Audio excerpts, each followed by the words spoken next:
जेठ की तपती दोपहर थी और पंजाब के एक छोटे से गांव वीरपुर की गलियां सन्नाटे में डूबी हुई थीं। सूरज आग बरसा रहा था और खेतों से उठती हुई लू किसी के भी बदन को झुलसाने के लिए काफी थी। लेकिन गांव के किनारे पुराने पीपल के पेड़ के नीचे बनी एक छोटी सी मोटर रिपेयरिंग की दुकान से लगातार लोहे के टकराने की आवाजें आ रही थीं। खट खट खट, यह आवाज अर्जुन के हथौए की थी। 15 साल का अर्जुन, जिसके हाथों में कालिख लगी थी और माथे पर पसीने की बूंदें चमक रही थीं, वह एक पुराने ट्रैक्टर के इंजन को ठीक करने में जुटा था। उसके कपाए मैले थे, फटे हुए थे, लेकिन उसकी आंखों में एक अजीब सी चमक थी, एक ऐसी जिद जो उसकी उम्र के बच्चों में कम ही देखने को मिलती है। अर्जुन के लिए यह गैराज सिर्फ काम करने की जगह नहीं थी, यह उसकी दुनिया थी जहां वह टूटी हुई चीजों में जान डालता था। अर्जुन ने अपने पसीने को पोंछा और दीवार पर टंगी एक तस्वीर की ओर देखा। वह तस्वीर उसके बच्चे भाई विक्रम की थी। वर्दी में तना हुआ सीना, चेहरे पर मुस्कान और आंखों में देश के लिए मर मिटने का जज्बा। विक्रम, जो भारतीय सेना में तैनात था और अभी कश्मीर की बर्फीली चोटियों पर सरहद की हिफाजत कर रहा था। अर्जुन के लिए विक्रम सिर्फ एक भाई नहीं था, वह उसका हीरो था, उसका भगवान था।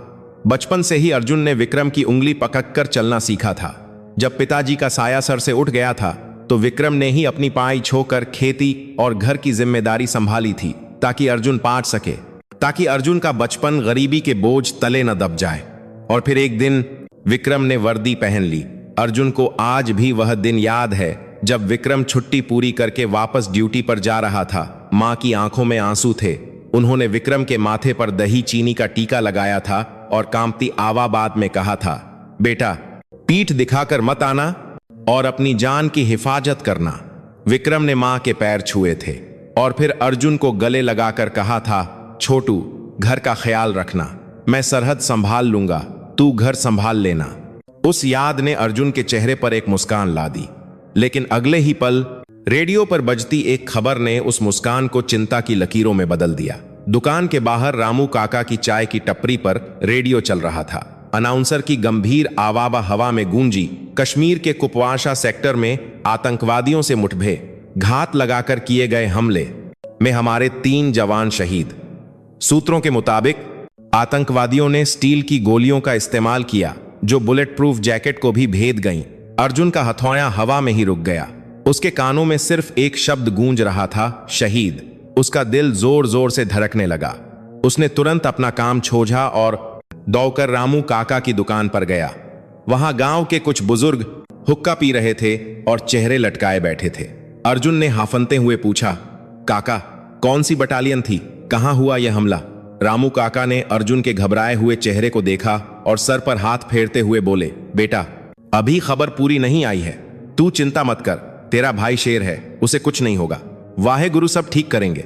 अर्जुन ने सिर तो हिला दिया, लेकिन उसके मन का तूफान शांत नहीं हुआ। वह वापस अपनी दुकान पर आया, लेकिन अब उसका मन काम में नहीं लग रहा था। वह बार बार उस रेडियो की ओर देख रहा था और मन ही मन वाहे गुरु से अरदास कर रहा था। शाम होते होते अर्जुन घर पहुंचा। घर के आंगन में तुलसी के पौधे के पास उसकी मां दिया जला रही थीं। मां का चेहरा शांत था, लेकिन एक मां का दिल तो मीलों दूर बैठे बेटे की धड़कन भी महसूस कर लेता है। अर्जुन ने देखा कि मां की आंखें सूजी हुई थीं। शायद उन्होंने भी खबर सुन ली थी, या शायद उनका दिल किसी अनहोनी की आहट से घबरा रहा था। अर्जुन ने हाथ मुंह धोया और मां के कदम ऊर का हो रहे हैं, लेकिन मां की पूरा करते हैं पास जाकर बैठ गया। मां ने उसे देखा और जबरदस्ती मुस्कुराने की कोशिश की। आ गया मेरा लाल, भूख लगी होगी, मैं रोटियां सेक देती हूं। अर्जुन ने मां का हाथ पकड़ लिया। मां, भैया का फोन आया था क्या? मां ने ना में सिर हिलाया। नहीं बेटा, पिछले हफ्ते आया था, कह रहा था कि ऊपर पहाड़ पर नेटवर्क नहीं मिलता, तू इक्र मत कर, वो ठीक होगा। मां के शब्द तसल्ली देने वाले थे, लेकिन उनकी आवाज में कंपन था। उस रात अर्जुन को नींद नहीं आई। वह अपनी चारपाई पर लेटा करवटें बदलता रहा। उसकी आंखों के सामने बस वही दृश्य घूम रहा था, दुश्मन की गोलियां और हमारे सैनिकों की जैकेट जो उन्हें बचा नहीं पा रही थी। उसे गुस्सा आ रहा था, उसे अपनी बेबसी पर गुस्सा आ रहा था। वह सोच रहा था कि हम मंगल ग्रह तक पहुंच गए, हमने दुनिया भर में अपनी तकनीक का लोहा मनवाया लेकिन आज भी हमारे भाइयों के पास ऐसी सुरक्षा क्यों नहीं है जो हर गोली को रोक सके? क्यों एक मां को अपने बेटे का तिरंगे में लिपटा हुआ शरीर देखना पड़ता है? अर्जुन उठकर बैठ गया। उसने अपने कमरे के कोने में पड़े कबान को देखा। पुराने टायर, लोहे की शीटें, नट बोल्ट और जंजीरें। लोग उसे कबाड़ी कहते थे, पागल मिस्त्री कहते थे। लेकिन आज उसी कबान को देखकर अर्जुन के दिमाग में एक विचार कौंधा। एक ऐसा विचार जो शायद पागलपन था, लेकिन अगर वह सफल हो गया तो शायद किसी मां की गोद सूनी होने से बच सकती थी। अर्जुन ने अपनी रफ कॉपी निकाली और पेंसिल से कुछ लकीरें खींचने लगा। उसे याद आया कि एक बार विक्रम ने छुट्टियों में बताया था कि बुलेट प्रूफ जैकेट भारी होती है और कभी कभी जोओं के पास से गोली अंदर घुस जाती है। और आज की खबर कह रही थी कि अभी कोस बचा करते हैं कि बाई हर से गोलियां जैकेट को भेद गईं। मतलब लोहा कमजोर पाट गया। लेकिन अगर लोहे के साथ कुछ और मिलाया जाए? अर्जुन की नजर कोने में पाचे एक पुराने ट्रक के टायर पर पाजी। उसने सुना था कि रबर में बहुत ताकत होती है, वह झटके को सोख लेती है। क्या रबर गोली को रोक सकती है? नहीं, अकेली रबर नहीं। लेकिन अगर रबर के पीछे लोहा हो और लोहे के पीछे लकड़ी या रेत की परत हो, यह एक जुगां था, विशुद्ध भारतीय जुगां। लेकिन क्या यह जुगां किसी की जान बचा सकता है? अर्जुन का दिमाग एक वैज्ञानिक की तरह नहीं, बल्कि एक ऐसे भाई की तरह चल रहा था जो अपनी जान देकर भी अपने भाई को बचाना चाहता था। अगली सुबह सूरज निकलने से पहले ही अर्जुन उठ गया। उसने मां के पैर छुए। मां अभी सो रही थीं। वह चुपचाप घर से निकला और सीधा अपने गैराज में गया। आज उसने कोई ग्राहक नहीं लिया। उसने दुकान का शटर आधा गिरा दिया ताकि कोई उसे परेशान न करे। उसने कबान के ढेर को पलटना शुरू किया। उसे एक मजबूत लोहे की प्लेट चाहिए थी। उसने पुराने ट्रैक्टर का एक मडगार्ड निकाला, उसे सीधा किया। फिर उसने एक पुराने ट्रक का टायर काटा। रबर सख्त थी, उसे काटने में अर्जुन के हाथों में छाले पड़ गए, लेकिन वह रुका नहीं। उसके दिमाग में बस विक्रम का चेहरा था, विक्रम की हंसी, विक्रम का उसे कंधे पर उठाना। हर बार जब उसका हाथ दुखता, वह खुद से कहता, भैया वहां बर्फ में खाए हैं, क्या मैं यहां थोड़ी मेहनत नहीं कर सकता? दोपहर होते होते गांव के कुछ लड़के उसकी दुकान के बाहर जमा हो गए। उनमें सरपंच का बेटा लखा भी था, जो हमेशा अर्जुन का मजाक उड़ाता था। लखा ने शटर के नीचे से झांका और हंसते हुए बोला, ओ ये अर्जुन, आज दुकान बंद करके अंदर क्या खजाना ढूंढ रहा है, या फिर कबां से अब हवाई जहां बनाएगा? उसके साथ खए लड़के जोर से हंसे। अर्जुन ने कोई जवाब नहीं दिया। उसे इन तानों की आदत हो चुकी थी। बचपन से ही जब वह खिलौनों को तोड़कर देखता था कि वे कैसे चलते हैं, तब भी लोग उसे पागल कहते थे। आज जब वह कुछ बड़ा करने की सोच रहा था, तब भी दुनिया उसे पागल ही समझ रही थी। लेकिन इतिहास गवाह है, दुनिया को बदलने वाले अक्सर वही होते हैं जिन्हें दुनिया पागल कहती है। अर्जुन ने लोहे की प्लेट को रबर की दो परतों के बीच में सैंडविच की तरह रखा, लेकिन उसे लगा कि यह काफी नहीं है। अगर गोली तेज रफ्तार से आई तो रबर फट जाएगा और लोहा पिघल जाएगा।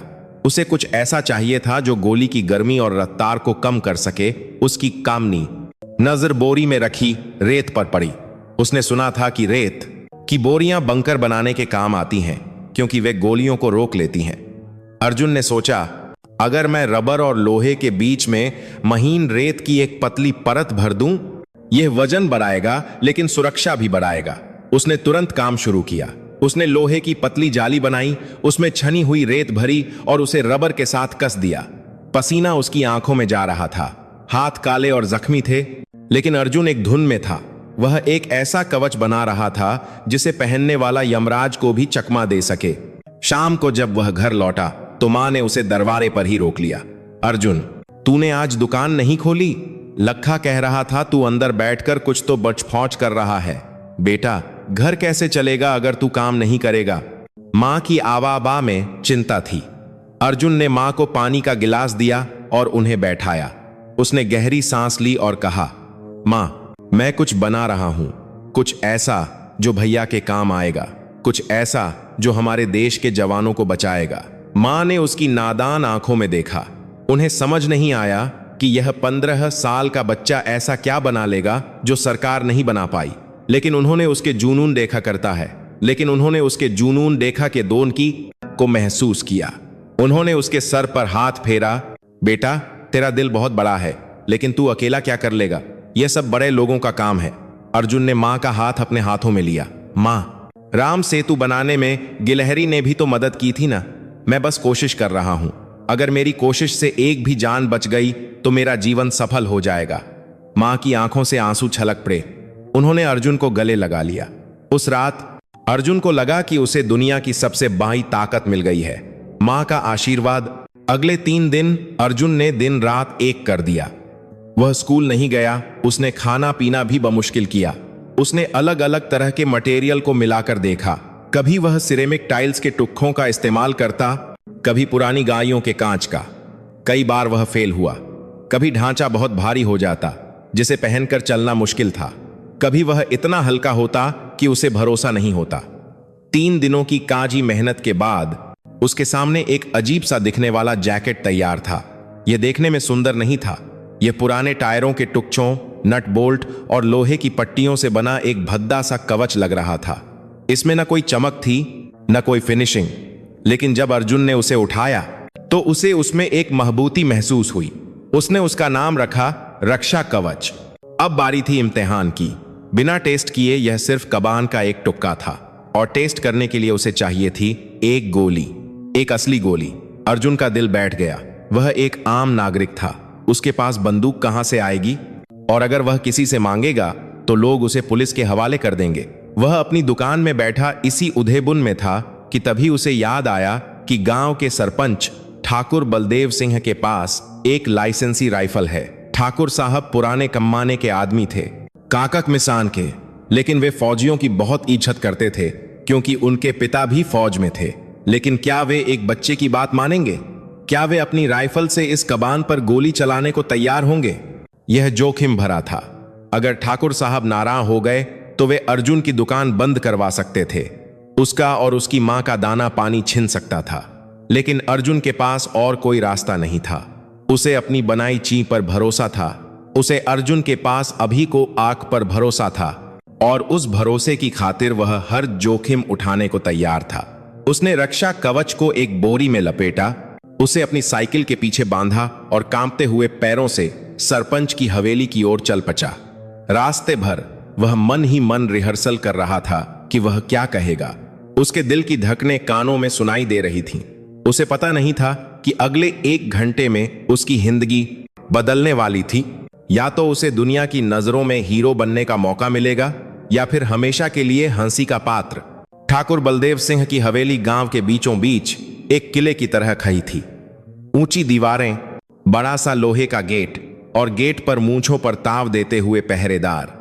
अर्जुन जब वहां पहुंचा तो उसके पैर मन भर के हो गए थे।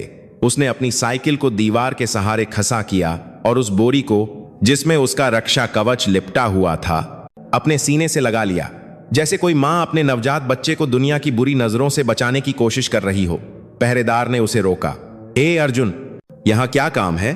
ठाकुर साहब अभी आराम कर रहे हैं, अर्जुन ने गिड़गिड़ाते हुए कहा। काका, बहुत जरूरी काम है, बस 2 मिनट बात करनी है, प्लीज जाने दो। उसकी आवाज में इतनी लाचारी और इतनी जरूरत थी कि पहरेदार का दिल पसीज गया। उसने अंदर जाने का इशारा कर दिया। हवेली के बब्बे आंगन में ठाकुर बलदेव सिंह अपनी आराम कुर्सी पर बैठे थे और अपनी लाइसेंसी 315 बोर की राइफल साच कर रहे थे। राइफल की नली धूप में चमक रही थी। अर्जुन के गले में थूक सूख गया। जिस चीज से वह अपने कवच को परखना चाहता था, वह साक्षात उसके सामने थी। उसने हिम्मत जुटाई और आगे बढ़ा। राम राम ठाकुर साहब। ठाकुर साहब ने चश्मा नाक पर ठीक किया और अर्जुन को ऊपर से नीचे तक देखा। अरे अर्जुन, तू यहां, और यह हाथ में क्या पोटली उठाए घूम रहा है? दुकान ठीक चल रही है ना? उनकी आवाज में रौब था। अर्जुन ने पोटली जमीन पर रखी और कांपते हाथों से उसे खोला। वह भद्दा सा टायरों और नट बोल्ट से बना जैकेट धूप में और भी बदसूरत लग रहा था। ठाकुर साहब की भौहें तन गईं। यह क्या कचरा है? अर्जुन ने एक गहरी सांस ली। ठाकुर साहब, यह कचरा नहीं है, यह एक बुलेट प्रूफ जैकेट है, मैंने बनाई है। एक पल के लिए वहां सन्नाटा छा गया और फिर ठाकुर साहब की हंसी गूंज उठी। इतनी जोर की हंसी कि कबूतर छत से उड़ गए। Bullet proof? तूने? अरे ओ पागल मिस्त्री, तू ट्रैक्टर ठीक करते करते अब वैज्ञानिक बन गया क्या? लोहे और रबर के टुकड़े जोड़ने देने से बुलेट प्रूफ जैकेट नहीं बनती। जा, इसे लेकर जा यहां से। मेरा वक्त बर्बाद मत कर। अर्जुन जानता था कि यही होगा। उसे पता था कि कोई उस पर यकीन नहीं करेगा, लेकिन वह पीछे नहीं हटा। उसकी आंखों में आंसू थे, लेकिन उसने उन्हें बहने नहीं दिया। उसने हिम्मत करके ठाकुर साहब की आंखों में देखा। मालिक, आप तो खुद जौजी के बेटे हैं। आपने सुना होगा कि कल सरहद पर क्या हुआ। हमारे जवानों की जैकेट गोलियां नहीं रोक पाई। मेरा भाई विक्रम भी वहीं खसा है साहब। अगर कल को उसका गला रुंध गया, अगर कल को कोई गोली उसके सीने की तरफ आई, तो मैं यहां बैठा क्या करूंगा? मैंने यह कोशिश की है। मुझे पता है यह भद्दा दिखता है, लेकिन मुझे इस पर भरोसा है। बस आप एक बार, सिर्फ एक बार अपनी राइफल से इस पर गोली चलाकर देख लीजिए। ठाकुर साहब की हंसी रुक गई। विक्रम का नाम सुनते ही उनके चेहरे के भाव बदल गए। वे जानते थे कि एक फौजी का परिवार किस डर के साए में जीता है। उन्होंने अर्जुन के चेहरे को देखा, जो पसीने और कालिक से सना था, लेकिन आंखों में एक भाई की तड़प थी। ठाकुर साहब खाए हो गए। उन्होंने अपनी राइफल लोड की। देख छोकरे, मैं तेरी तसल्ली के लिए एक गोली चला दूंगा, लेकिन अगर यह गोली पार हो गई और तेरा यह खिलौना टूट गया, तो तू वादा कर कि फिर कभी ऐसी पागलपन वाली बातें नहीं करेगा और चुपचाप अपना काम करेगा। अर्जुन ने सिर हिलाया। मंजूर है मालिक। खबर जंगल की आग की तरह पूरे गांव में फैल गई। अर्जुन ने ठाकुर साहब को चुनौती दी है। पागल अर्जुन अपनी कबान की जैकेट पर गोली चलवा रहा है। देखते ही देखते हवेली के बाहर भी जमा हो गई। लखा और उसके दोस्त सबसे आगे खाए थे। आज तो मचा आएगा। लखा ने ताली बजाते हुए कहा, आज इस कबाड़ी का भूत उतरेगा। वो देख, टायर जों कर लाया है। इसे लगता है यह फौजी जैकेट से बेहतर है। लोग हंस रहे थे, माक उड़ा रहे थे। कोई कह रहा था कि अर्जुन का दिमाग फिर गया है। कोई कह रहा था कि यह सब नाटक है। अर्जुन भी के बीच अकेला खसा था, बिल्कुल वैसा ही जैसा महाभारत में अभिमन्यु चक्रव्यूह में अकेला खसा था।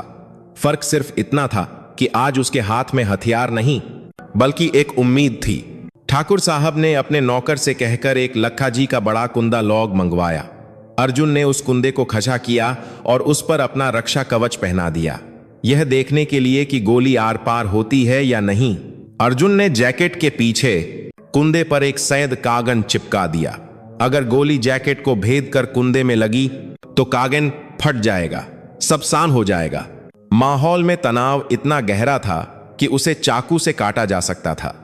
दोपहर की धूप और तय हो गई थी। ठाकुर साहब ने अपनी राइफल उठाई। उन्होंने निशाना साधा। दूरी लगभग 50 ईंट थी। एक काक कर उन तर पार करते हैं। 315 बोर की राइफल में इतनी ताकत होती है कि वह महबूद से महबूद दरवाजे को भी चीर सकती है। और यहां सामने क्या था? पुराना रबर, टीन की चादरें और रेत। भीन एकदम शांत हो गई। सबकी सांसें थम गईं। अर्जुन ने अपनी आंखें बंद कर लीं। उसके होठों पर सिर्फ एक ही नाम था, वाहे गुरु। उसे अपने भगवान और अपनी मेहनत पर भरोसा था। उसे उस विज्ञान पर भरोसा था जो उसने किताबों में नहीं, बल्कि गैराज के अनुभवों से सीखा था यह। गोलियों की गूंज से पूरी हवेली थर्रा गई। कौवों का झुंड आसमान में शोर मचाने लगा। धुआं उठा और हवा में बारूद की गंध फैल गई। अर्जुन ने आंखें नहीं खोली। उसे डर लग रहा था। क्या उसे लखी टूटने की आवाज आई? क्या वह हार गया? अरे यह क्या? भीम में से किसी ने चिल्लाकर कहा। अर्जुन ने झटके से आंखें खोली। वह और ठाकुर साहब दोनों दौड़कर उस कुंदे के पास गए। धुआं छंट रहा था। जैकेट के बीचों बीच जहां गोली लगी थी, वहां का रबर बुरी तरह फट चुका था। एक गहरा गड्ढा बन गया था। लखा पीछे से चिल्लाया, कहा था ना, फट गया कबा, बेकार है सब। ठाकुर साहब ने जैकेट को कुंदे से अलग किया। उनके हाथ कांप रहे थे। उन्होंने जैकेट को पलटा और पीछे देखा।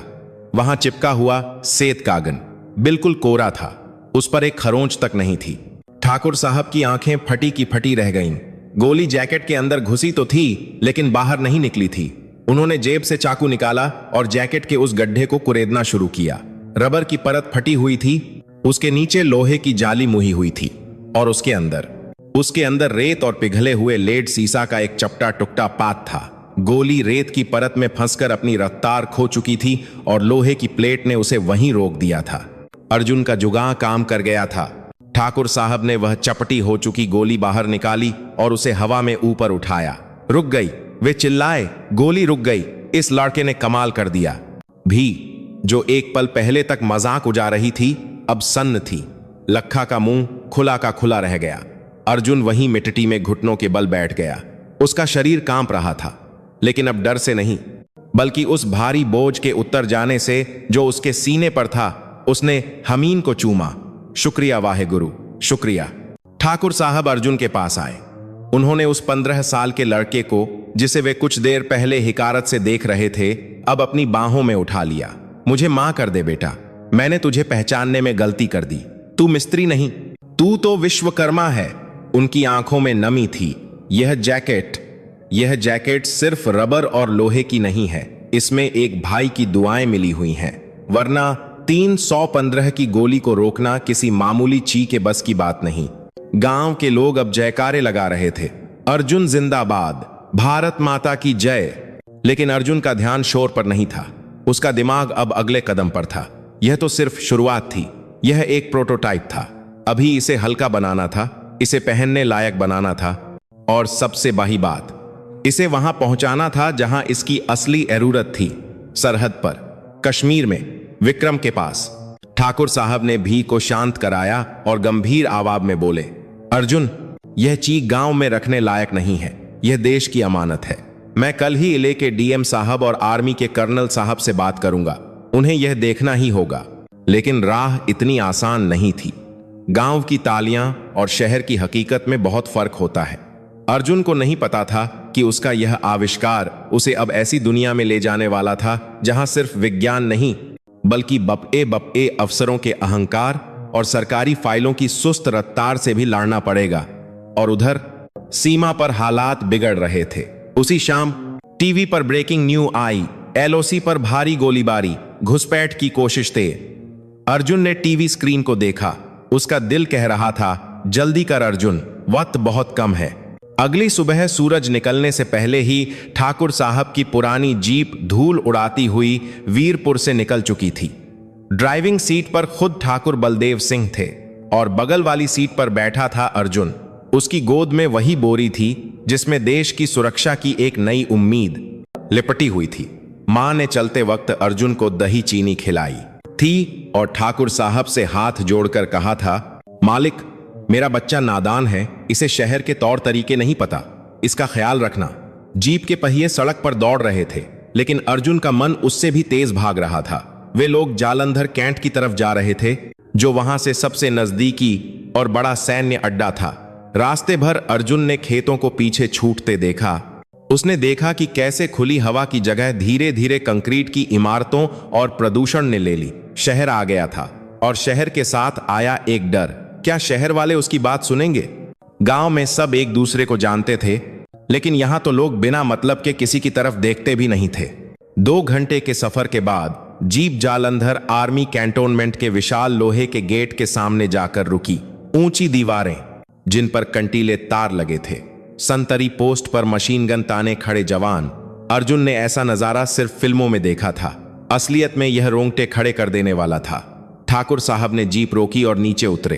उनके चेहरे पर वही रोब था जो गांव में रहता था। वे गेट पर तैनात संतरी के पास गए। जय हिंद, मुझे कर्नल साहब से मिलना है, बहुत जरूरी काम है, ठाकुर साहब ने अपनी मूंछों को ताव देते हुए कहा।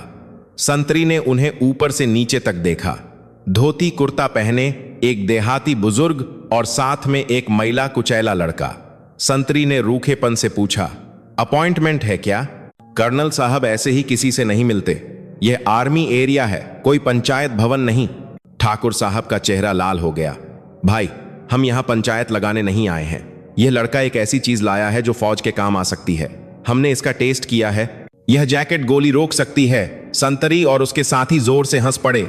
गोली रोक सकती है? बाबा जी, यहां बड़े बड़े वैज्ञानिक दिन रात काम करते हैं, तब जाकर एक जैकेट बनती है। और आप कह रहे हैं यह छोटा बच्चा कबाड़ से जैकेट बनाएगा? जाइए, अपना और हमारा वक्त बर्बाद मत कीजिए। गाड़ी हटाइए यहां से। अर्जुन का दिल टूट गया। उसे लगा जैसे किसी ने उसके सपने पर ठंडा पानी डाल दिया हो। उसने आगे बढ़कर कुछ कहना चाहा। सर, एक बार देख तो लीजिए। पीछे हटो। संतरी ने अपनी राइफल का बट जमीन पर पटकते हुए डांटा। जासूस हो क्या? अंदर घुसने के बहाने ढूंढ रहे हो? ठाकुर साहब गुस्से में थे, लेकिन वे जानते थे कि फौजियों से बहस करके अंदर नहीं जाया जा सकता। वे वापस जीप के पास आए और बोनट पर मुक्का मारा। इन शहर वालों को अपनी वर्दी का बड़ा घमंड है, वे बड़बड़ाए। सूरज सिर पर चढ़ आया था। गर्मी और धूल से अर्जुन का गला सूख रहा था। वे लोग गेट के बाहर एक पेड़ की छांव में बैठ गए। अर्जुन ने बोरी को कसकर पकड़ रखा था। क्या उसका सफर यहीं खत्म हो जाएगा? क्या विक्रम और उसके साथियों की जान बचाने का उसका सपना इसी गेट पर दम तोड़ देगा? घंटे बीतते गए। दोपहर हो गई। भूख और प्यास से बुरा हाल था, लेकिन न अर्जुन अपनी जगह से हिला, न ठाकुर साहब। वे इंतजार कर रहे थे। शायद कोई चमत्कार हो जाए, शायद कोई बड़ा अफसर बाहर निकले। तभी गेट के अंदर से सायरन की आवाज आई। एक काली रंग की जिप्सी और उसके पीछे एक बड़ा ट्रक बाहर निकल रहा था। संतरी एकदम सावधान की मुद्रा में आ गए और जोरदार सैल्यूट मारा। जिप्सी में आगे की सीट पर एक रौबदार शख्स बैठा था। वर्दी पर चमकते हुए स्टार्स, चेहरे पर एक गहरा घाव का निशान और आंखों में शेर जैसी तेजी। यह कर्नल रणवीर सिंह थे, जो अपनी सख्त मिजाज के लिए मशहूर थे। जैसे ही जिप्सी गेट से बाहर निकली, ठाकुर साहब अचानक दौड़ पड़े। कर्नल साहब, कर्नल साहब। संतरियों ने उन्हें रोकने की कोशिश की। ओए, पागल हो गए हो क्या? पीछे हट। लेकिन ठाकुर साहब ने अपनी पूरी जान लगा दी थी। वे जिप्सी के सामने तो नहीं आए, लेकिन सड़क के किनारे हाथ हिलाते हुए चिल्लाए, एक फौजी के लिए 2 मिनट दे दीजिए साहब। जय हिंद। कर्नल रणवीर सिंह की नजर उस बुजुर्ग पर पड़ी। जय हिंद की पुकार में कुछ ऐसा दर्द और सच्चाई थी जिसने उन्हें रुकने पर मजबूर कर दिया। उन्होंने ड्राइवर को इशारा किया। गाड़ी रुक गई। कर्नल साहब नीचे नहीं उतरे। उन्होंने शीशा नीचे किया और अपनी भारी आवाज में पूछा, क्या तमाशा है यह? सिक्योरिटी, इन्हें हटाया क्यों नहीं? संतरी दौड़ कर आए। सर, यह सुबह से परेशान कर रहे हैं। कह रहे हैं यह बच्चा बुलेट प्रूफ जैकेट बनाता है। कर्नल की नजर अर्जुन पर पड़ी। अर्जुन, जो डर से कांप रहा था, लेकिन उसकी आंखों में एक अजीब सी आग थी। कर्नल ने उसे पास बुलाया। इधर आओ लड़के। अर्जुन अपने कांपते पैरों से आगे बढ़ा। क्या नाम है तुम्हारा? जी, अर्जुन। क्या है उस बोरी में? अर्जुन ने कांपते हाथों से बोरी खोली और अपना भद्दा सा टायरों वाला जैकेट बाहर निकाला। कर्नल ने उसे देखा और उनकी भौहें सिकुड़ गईं। यह किसी मजाक जैसा लग रहा था। यह क्या है? कर्नल ने पूछा। सर, यह रक्षा कवच है। अर्जुन ने अपनी आवाज में जितनी हिम्मत थी सब बटोर कर कहा। मेरे भैया सरहद पर हैं।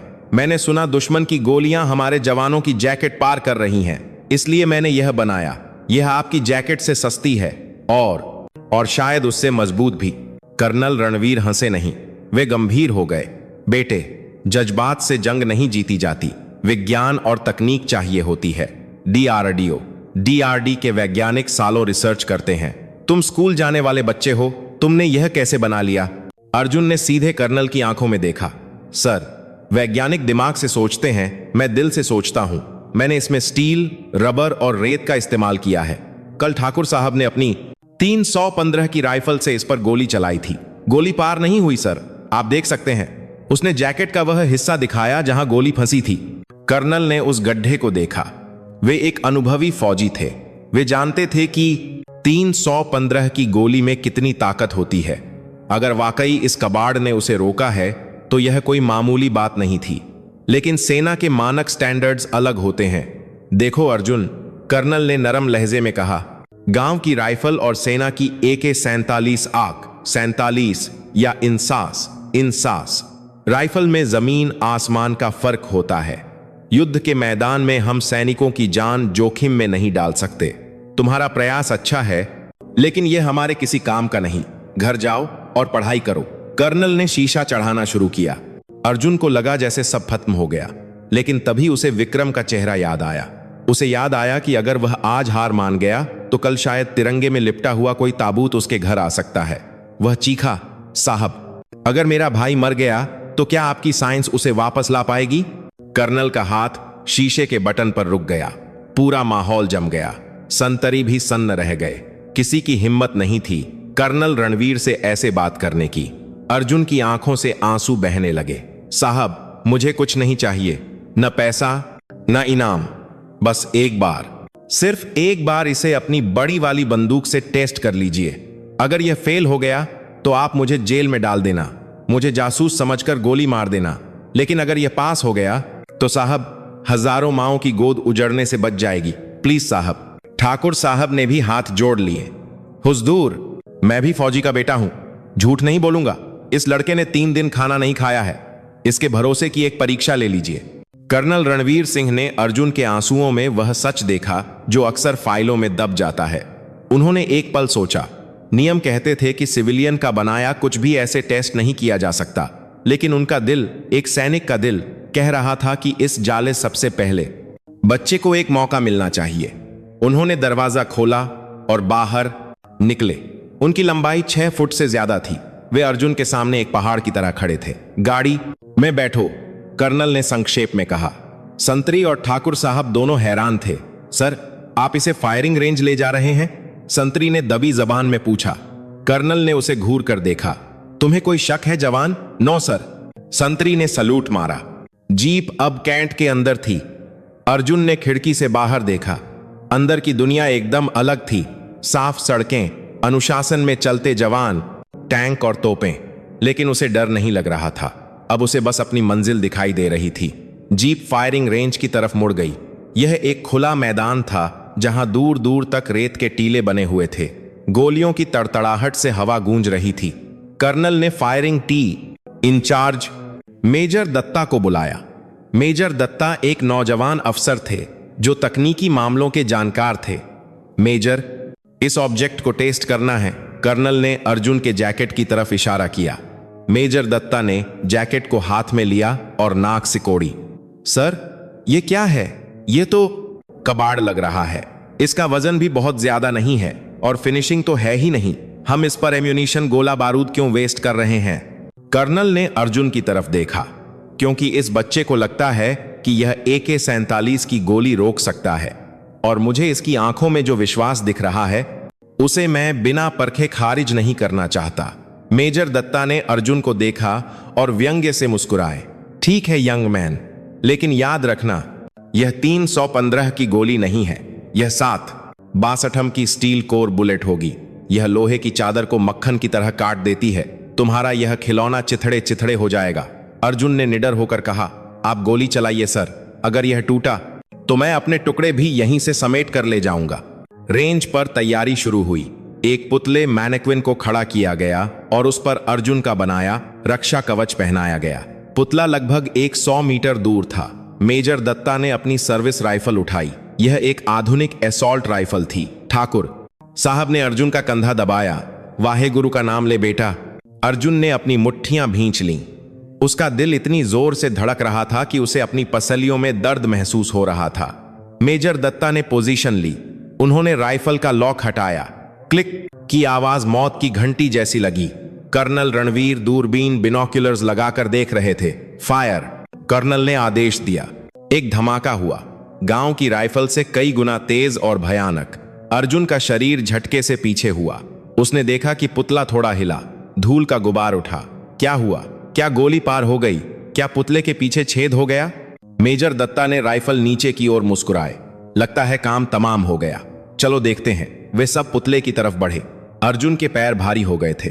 यह उसके जीवन की सबसे लंबी 100 मीटर की दौड़ थी।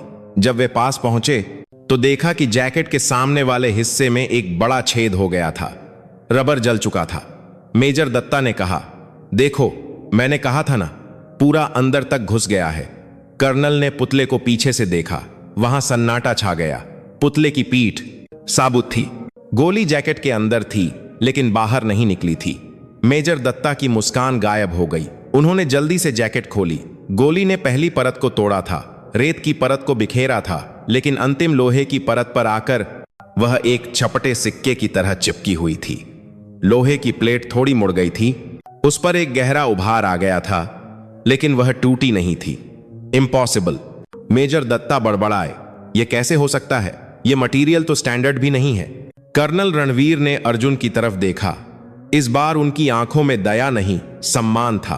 उन्होंने दस्ताने उतारे और अर्जुन के कंधे पर हाथ रखा। तुमने क्या भरा है इसमें? कर्नल ने पूछा।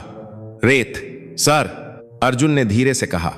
नदी की रेत। यह गोली की गर्मी को सोख लेती है और उसकी रफ्तार कम कर देती है। घर्षण, फ्रिक्शन सर। मैंने किताबों में पढ़ा था। कर्नल रणवीर ने एक गहरी सांस ली। सिर्फ रेत नहीं, तुमने इसमें भारत की मिट्टी की ताकत भर दी है। लेकिन कहानी अभी खत्म नहीं हुई थी। कर्नल जानते थे कि एक गोली रोकना तुक्का हो सकता है, असली इम्तिहान अभी बाकी था। मेजर, कर्नल की आवाज सख्त हो गई। बर्स्ट फायर लगातार, कई गोलियां के लिए तैयार हो जाओ। जंग के मैदान में दुश्मन एक गोली मारकर नहीं रुकता। अगर इस कवच को सरहद पर जाना है तो इसे गोलियों की बौछार झेलनी होगी। अर्जुन का चेहरा पीला पड़ गया। एक गोली ठीक है, लेकिन बर्स्ट फायर, क्या उसका जुगाड़ इतना दबाव झेल पाएगा? रबर और रेत एक गोली से बिखर चुके थे। दूसरी और तीसरी गोली के लिए वहां जगह ही नहीं बची होगी। ठाकुर साहब ने घबराकर कहा, साहब, बच्चा है, इतना तो मान लीजिए। कर्नल ने ठाकुर साहब को रोका। नहीं ठाकुर साहब, अगर यह जैकेट पास होनी है तो इसे अग्नि परीक्षा देनी होगी। हम सैनिकों की जान से खिलवाड़ नहीं कर सकते। उन्होंने अर्जुन की आंखों में देखा। क्या तुम तैयार हो अर्जुन? अगर यह अगली बौछार में फेल हो गया तो यह प्रोजेक्ट यहीं रिजेक्ट हो जाएगा। अर्जुन ने उस मुड़े हुए लोहे और बिखरी हुई रेत को देखा। उसे अपनी कमियां दिख रही थीं। उसे पता था कि डिजाइन परफेक्ट नहीं है, लेकिन फिर उसे लगा कि अगर आज वह पीछे हटा तो सुधार का मौका कभी नहीं मिलेगा। तैयार हूं सर, अर्जुन ने कहा, लेकिन एक शर्त है। शर्त? मेजर दत्ता ने हैरानी से पूछा। जी, अगर यह जैकेट फेल हो गई तो आप मुझे बताएंगे कि कमी कहां थी, ताकि मैं अगली बार उसे ठीक कर सकूं। मैं हार नहीं मानूंगा। कर्नल मुस्कुराए, एक असली योद्धा वाली मुस्कान। मंजूर है major. Load the magazine. Full automatic mode. Firing range पर सन्नाटा ऐसा था कि गिरती हुई सुई की आवाज भी सुनाई दे जाए। मेजर दत्ता की उंगली ट्रिगर पर दबी और फिर वह आवाज गूंजी जिसने अर्जुन के दिल की धड़कन रोक दी। तड़ तड़ तड़। ऑटोमेटिक राइफल से निकली 3 गोलियों की एक बौछार ने हवा को चीर दिया। पुतला बुरी तरह हिल गया, जैसे किसी ने उसे जोर से धक्का दिया हो। धूल का एक और गुबार उठा और अर्जुन ने अपनी आंखें बंद कर लीं। उसे लगा कि सब खत्म हो गया। उसे लगा कि उसकी मेहनत, उसका सपना, सब उस धूल में मिल गया। Cease fire. कर्नल रणवीर की आवाज गूंजी। धुआं छंटते ही सब दौड़कर पुतले के पास गए। नजारा दिल दहलाने वाला था। अर्जुन का बनाया रक्षा कवच अब पहचान में नहीं आ रहा था। रबर के चीथड़े उड़ चुके थे। लोहे की जाली मुड़कर बाहर आ गई थी और रेत खून की तरह जमीन पर बिखरी हुई थी। जैकेट पूरी तरह बर्बाद हो चुकी थी। मेजर दत्ता ने सिर हिलाया। Jacket destroyed sir, multiple impact नहीं झेल पाया। अर्जुन का सिर झुक गया। उसकी आंखों से आंसू टपकने ही वाले थे कि कर्नल रणवीर की आवाज आई, जैकेट को मत देखो मेजर, पुतले को देखो। मेजर दत्ता ने ध्यान से देखा। जैकेट के चीथड़ों के पीछे पुतले का सीना अभी भी सुरक्षित था। 3 गोलियां लगी थीं। पहली गोली लोहे की प्लेट में धंस गई थी। दूसरी गोली ने प्लेट को तोड़ दिया था, लेकिन रेत के घर्षण और रबर की परतों ने उसकी रफ्तार इतनी कम कर दी थी कि वह पुतले की प्लास्टिक स्किन पर बस एक खरोंच मारकर रुक गई थी। तीसरी गोली साइड से निकल गई थी क्योंकि प्लेट मुड़ चुकी थी। कर्नल रणवीर ने अर्जुन के कंधे पर एक भारी हाथ रखा। लड़के, ऊपर देखो। अर्जुन ने डरते डरते ऊपर देखा। तुम्हें पता है इसका क्या मतलब है? कर्नल ने बिखरी हुई रेत की तरफ इशारा किया। तुम्हारा जैकेट शहीद हो गया, लेकिन उसने सिपाही को बचा लिया। एक बुलेट प्रूफ जैकेट का काम यही होता है, खुद मिट जाना लेकिन पीछे धड़कते दिल को बचाए रखना। कर्नल की आंखों में चमक थी। यह परफेक्ट नहीं है, यह भारी है, भद्दा है और एक बार इस्तेमाल के बाद बेकार हो जाता है, लेकिन इसका बेसिक साइंस सही है। रेत का इस्तेमाल करके तुमने शॉकवेव को सोख लिया। यह वो चीज है जो हमारे महंगे पॉलीमर भी कभी कभी नहीं कर पाते। अर्जुन को अपने कानों पर विश्वास नहीं हुआ। तो क्या मैं पास हो गया सर? कर्नल मुस्कुराए। तुम पास हो गए अर्जुन, लेकिन तुम्हारा जैकेट अभी फेल है। इसे जंग के मैदान में नहीं भेजा जा सकता। इसे रिफाइन करना होगा, इसे हल्का और टिकाऊ बनाना होगा। कर्नल ने मेजर दत्ता की तरफ देखा। मेजर, इस लड़के को वर्कशॉप ले जाओ, हमारे बेस्ट इंजीनियर्स को बुलाओ। मुझे 48 घंटे के अंदर इसका एक कॉम्बैट रेडी वर्जन चाहिए। 48 घंटे सर? मेजर दत्ता चौंक गए। सर, यह असंभव है। रिसर्च में महीने लगते हैं। कर्नल का चेहरा सख्त हो गया। कुपवाड़ा में मेरी बटालियन के पास महीने नहीं है मेजर। इंटेलिजेंस रिपोर्ट है कि वहां बड़ा हमला होने वाला है। अगर हम कुछ कर सकते हैं तो हमें अभी करना होगा। मूव। और फिर शुरू हुआ वह अध्याय जिसे बाद में जालंधर कैंट के इतिहास में ऑपरेशन अर्जुन के नाम से जाना गया। सेना की वर्कशॉप, जहां बड़े बड़े टैंक और तोपें सुधारी जाती थीं, अब अर्जुन का नया घर बन गई थी। लेकिन यहां अर्जुन अकेला नहीं था, उसके साथ थे सेना के अनुभवी मैकेनिकल इंजीनियर और मेजर दत्ता, जो अब अर्जुन को एक बच्चे की तरह नहीं बल्कि एक सहयोगी की तरह देख रहे थे। अर्जुन ने अपना देसी ज्ञान मेज पर रखा। सर, टायर का रबर भारी होता है, हमें कुछ ऐसा चाहिए जो रबर जैसा लचीला हो लेकिन हल्का हो। मेजर दत्ता ने नक्शा खोला। हमारे पास केवलर की शीटें पड़ी हैं जो पुरानी जैकेट्स से निकली हैं। हम टायर की जगह केवलर की परतें इस्तेमाल कर सकते हैं। और रेत? एक इंजीनियर ने पूछा। रेत नीचे गिर जाती है जिससे गैप बन जाता है। अर्जुन ने सोचा।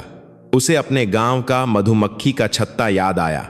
सर, अगर हम रेत को खुला भरने के बजाय छोटे छोटे खानों सेल्स में भरें, जैसे मधुमक्खी का छत्ता होता है, अगर एक जगह गोली लगी तो सिर्फ उस खाने की रेत निकलेगी, बाकी जैकेट सुरक्षित रहेगी। इंजीनियर्स हैरान रह गए। यह कंपार्टमेंटलाइज्ड डिजाइन का आइडिया था जो मॉडर्न टैंकों में इस्तेमाल होता है, और यह लड़का गांव के छत्ते से यह सीख लाया था। बिल्कुल सही। मेजर दत्ता चिल्लाए। हम सिरेमिक टाइल्स को छोटे टुकड़ों में काटेंगे और उन्हें हनीकॉम्ब स्ट्रक्चर में सेट करेंगे। बीच में हाई ग्रेड सिलिका सैंड भरेंगे। काम युद्ध स्तर पर शुरू हुआ। अर्जुन ने वेल्डिंग गन उठा ली। मेजर दत्ता ने कटिंग मशीन संभाली।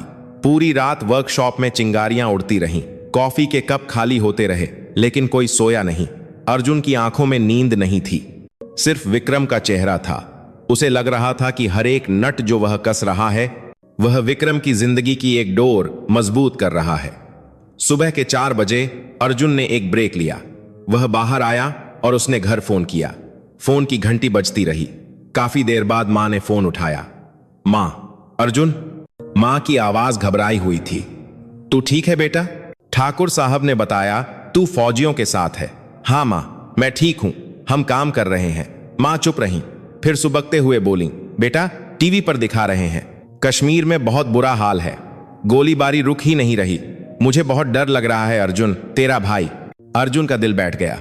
मां, भैया ठीक होंगे, तू बस वाहेगुरु से अरदास कर।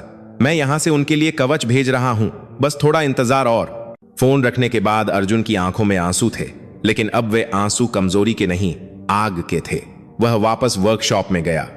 मेजर सर, हमें जल्दी करना होगा। अगले 24 घंटों में जो तैयार हुआ वह अब कबाड़ नहीं था, वह एक मास्टरपीस था। बाहर से यह सेना के सामान्य कैमोफ्लाज कपड़े जैसा दिखता था, लेकिन इसके अंदर अर्जुन का जुगाड़ और सेना की टेक्नोलॉजी का संगम था।